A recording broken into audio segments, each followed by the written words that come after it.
আপনি যে গিয়ে জিন্দা পীর আর মুর্দা পীরের কাছে সন্তান চান, এটা ওইটা চান, তো নামাজ থেকে কি শিখেছেন আপনি?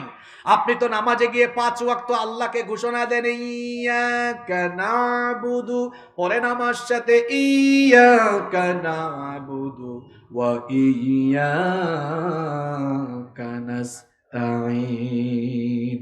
আমরা কেবলমাত্র ইবাদত করি কার? আবার সাহায্য চাই কার কাছে? তো খাজার কাছে কেন, গাজার কাছে কেন, লেংটা বাবার কাছে কেন? যা চাইবেন একজনের কাছে চাইবেন, তিনি কি?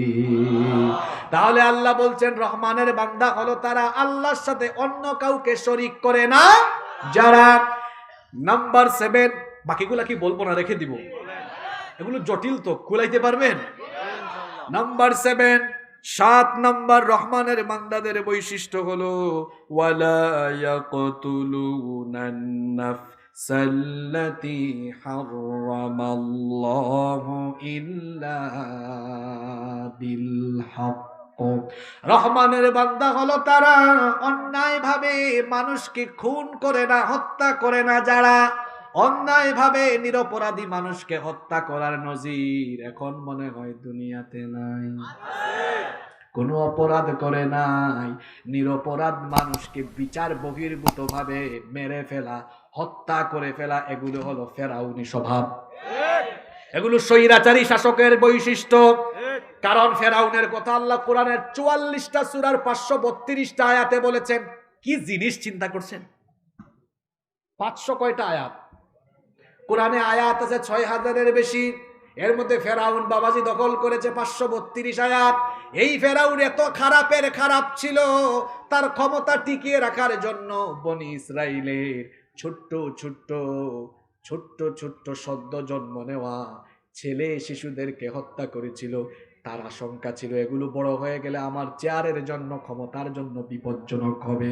তাহলে যারা বেঁচে থাকলে ক্ষমতার চেয়ার নড়ে যেতে পারে, সেই নিরপরাধ মানুষগুলোকে কায়দা কানুন করে মেরে ফেলা, এটা হলো ফেরাউনের মতো স্বৈর শাসকদের নমুনা।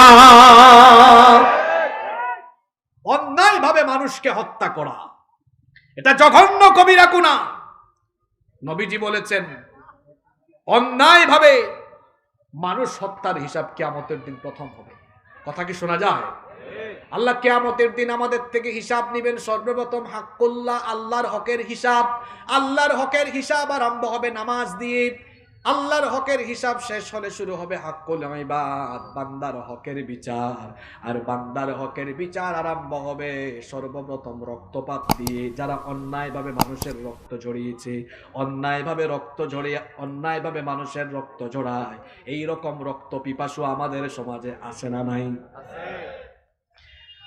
এমনও তো বহু মানুষ আছে যাদের রক্ত অন্যায়ভাবে ঝরিয়েছে, যাদেরকে মেরে ফেলেছে, বিচারও এখনো হয়, কিন্তু বিচার আদালত তো আরেকটা বাকি আছে। সেই আদালতটা কার?